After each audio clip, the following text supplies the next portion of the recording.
Virat Kohli getting a century is more often than not a happy moment for his fans as well as for fans of the Royal Challengers Bangalore. However, there was precious little to celebrate about the last ton he scored, which is incidentally his 8th in the league, because, well, the Rajasthan Royals ended up steamrolling them thanks in no small part to another century from Jos Buttler.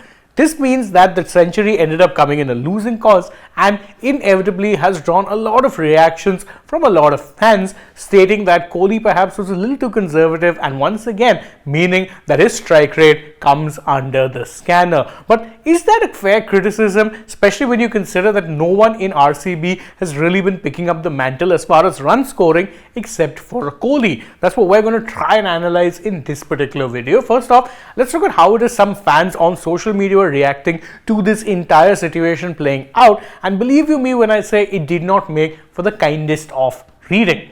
One fan posted these two pictures of one of a dinosaur and the other, of course, of the Google dinosaur, which pops up when you don't have an internet connection, saying that Virat Kohli's runs are like the picture on your left and Virat Kohli's strike rate like the picture on your right.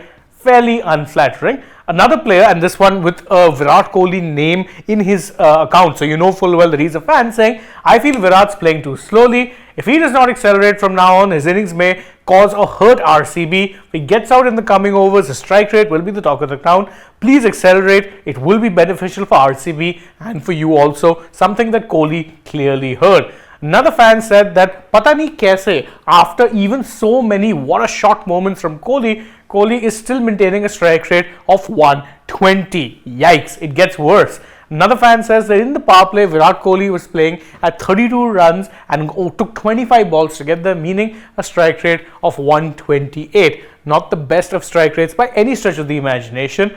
And another fan says that Virat Kohli batted the whole power play, played 25 deliveries and is still batting at a strike rate of 128. The same point made a little differently, but this wasn't really the only issue when you look at that entire innings. In fact, statistically, it was perhaps one of Virat Kohli's worst IPL innings, despite it being 100.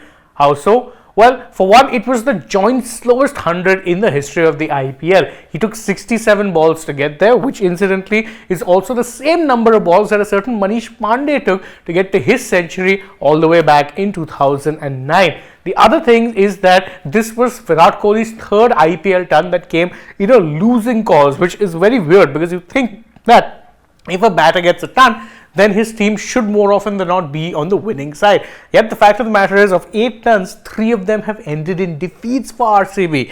Very, very concerning. And this was, if you're looking at balls faced, the third most number of balls faced in one IPL innings by any player. Who are first and second? Well, you had that Manish Pandey knock, which I referenced earlier. He faced about a few more balls than this. He faced about 72. And the other person to face the most number of balls in this particular innings, or in one particular innings, Brendan McCullum, when he hit 158, which again tells you the kind of standard that Kohli should have been aspiring to, because even Manish Pandey, through the course of his innings, got to 114, which was pretty decent considering this is 2009 we're talking about. But this was the third most balls faced in an IPL innings and the least number of runs scored if you're looking at players who faced those many balls. And ironically, the main reason for all of those woes came in a time when Kohli is usually very, very strong, the power play. If you look at the breakdown of how it is that his innings went, in the power play, he was getting a strike rate, as pointed out earlier by certain fans, of 128, which is pretty poor no matter which way you look at it, because again, that is the time when the field restrictions are off, so you should be playing with more freedom. In the middle overs, up the ante considerably, batting at a strike rate of 156, and then in the death, he was batting at 191.91, which is even weirder when you remember that in the last 2 overs, RCB only got 18 runs. So definitely not the quickest of power play, or rather death overs batting from them. But Kohli, if you look at it, was good in the middle overs, was batting way above his average strike rate, and very, very good once again in the death overs, which is no surprise if you know how it is that Kohli plays.